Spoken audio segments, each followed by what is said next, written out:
Hello friends everyone, কেমন রয়েছে তোমরা সকলেই? আশা করি তোমরা সকলে খুব ভালো রয়েছো। তো আজকে ভিডিওতে আমরা জানবো যে রাজযোগ কি করে তৈরি হয় এবং বিপরীত রাজযোগ। ওকে, রাজযোগ বিপরীত রাজযোগ কি করে তৈরি হয় বা কি জিনিস, সেটা কিন্তু আমরা আজকে জানবো। ওকে, তো তোমরা দেখতে পাচ্ছ এখানে রয়েছে, আমরা সব কুণ্ডলিতে কিন্তু মেষ লগ্ন হিসেবে কিন্তু কাউন্ট করব, যেহেতু কালপুরুষ চক্র, তো কালপুরুষ কুণ্ডলী হিসেবে কিন্তু আমরা কাউন্ট করব। তো ধরে নাও তোমার সিক্স হাউস, তাহলে কি হবে? সিক্স হাউসটা হবে কিন্তু বুধের ঘর। ওকে, এটা কিন্তু কোথায় হবে? কন্যা রাশির ঘর। এটা এটা কার হবে? এটা কিন্তু হবে বৃশ্চিক। আর এটা কার হবে? এটা হবে গুরুদেব জুপিটার। ওকে, আমরা কি বলবো? বিপরীত রাজ্য। তো তোমাদের সকলকে বলে দিই, 6, 8, 12 এই তিনটে ঘরের কিন্তু গুরুত্বপূর্ণ ভূমিকা কিন্তু রয়েছে বিপরীত রাজ্যের জন্য।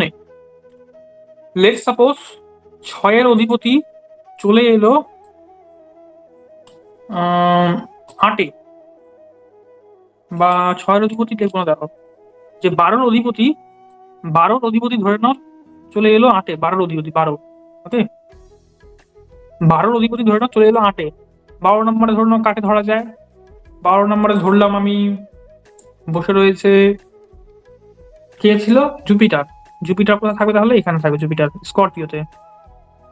জুপিটার থাকবে কোথায় তাহলে? স্করপিওতে। এটা কিন্তু বিপরীত রাজ্য হিসেবে কিন্তু ক্যালকুলেট হবে। কেন? কারণ 12-এর মালিক জুপিটার, সে কোথায় এসেছে? অষ্টমে। সো এটা কিন্তু বিপরীত রাজ্য হিসেবে ক্যালকুলেট হবে।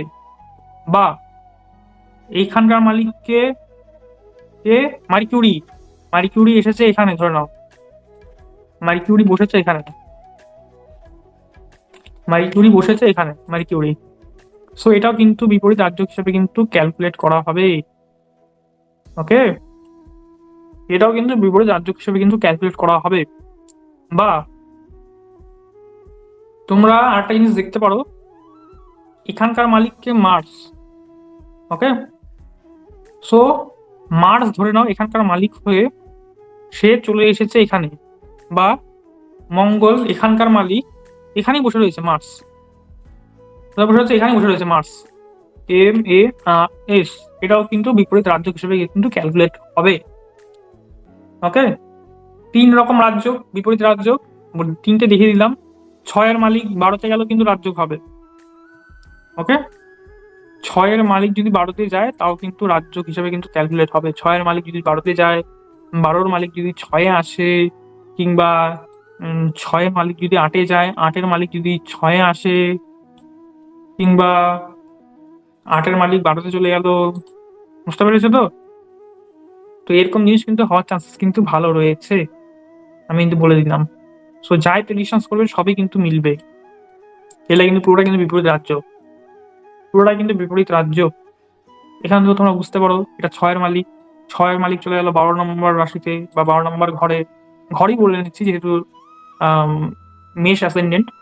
বা এখানকার মালিক চলে গেল এখানে অষ্টমে, বা 12-র যে মালিক সে চলে গেল অষ্টমে, বা অষ্টমের যে মালিক সে সে অষ্টমেই থাকলো, তাহলেও কিন্তু এটা কিন্তু বিপরীত রাজ্য হবে।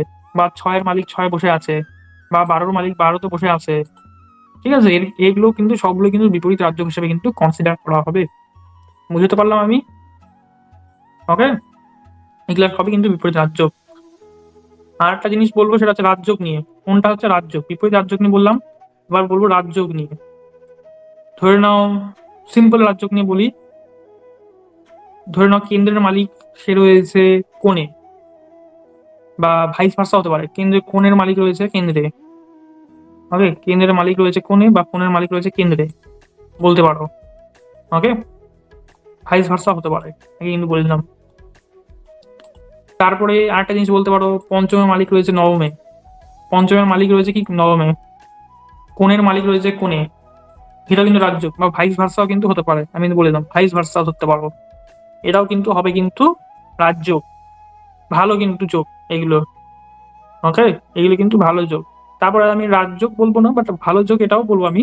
2-এর মালিক যদি 11 থাকে, এটাও একটা ভালো যোগ, দারুণ যোগ, এটাও একটা ভালো যোগ। সো এগুলো কিন্তু ভালো যোগ। ওকে, তারপরে আরেকটা ভিডিও আনবো আমি, কেন্দ্র অধিপতি দোষ হয় কি হয় না, ওগুলো ভালো ভালো ভিডিও আমি আনবো এই ভিডিওতে বললে একদম মাথা ঘুরে যাবে। তো বিপরীত রাজযোগ আর রাজযোগ নিয়ে আমি এই ভিডিওতে কিছু কথা বললাম। তো বিপরীত রাজযোগটা আমি দেখিয়ে দিলাম। ছয়ের মালিক যদি আটে চলে যায়, বা আটের মালিক যদি ছয়ে চলে আসে, বা বারোর সাথে যদি আটের বা বারোর সাথে যদি ছয়ের কোনো কানেকশন হয়ে যায়, ডেফিনেটলি সেগুলো কিন্তু কানেক্ট কিন্তু করবে বিপরীত রাজযোগ। আর রাজযোগ কি জিনিস সেটা বলে দিলাম আমি। কেন্দ্রের মালিক কোণে, বা কোণের মালিক যদি কেন্দ্রে চলে যায়, বা পঞ্চম যে কোণ সেই কোণের মালিক যদি নবমে চলে যায়, বা এটা যে কেন্দ্র লগ্ন, এই লগ্নের মালিক যদি নবম মানে এই কোণে যদি চলে আসে, এগুলো কিন্তু রাজযোগ হিসেবে কিন্তু কনসিডার করা হবে। ওকে, তো আশা করি ভিডিওটা খুব ভালো লেগেছে। যদি ভিডিওটা ভালো লেগে থাকে, লাইক, চ্যানেলটিকে সাবস্ক্রাইব অবশ্যই করবে। তো দেখা হচ্ছে পরের ভিডিওতে। আজকের মতো বিদায়।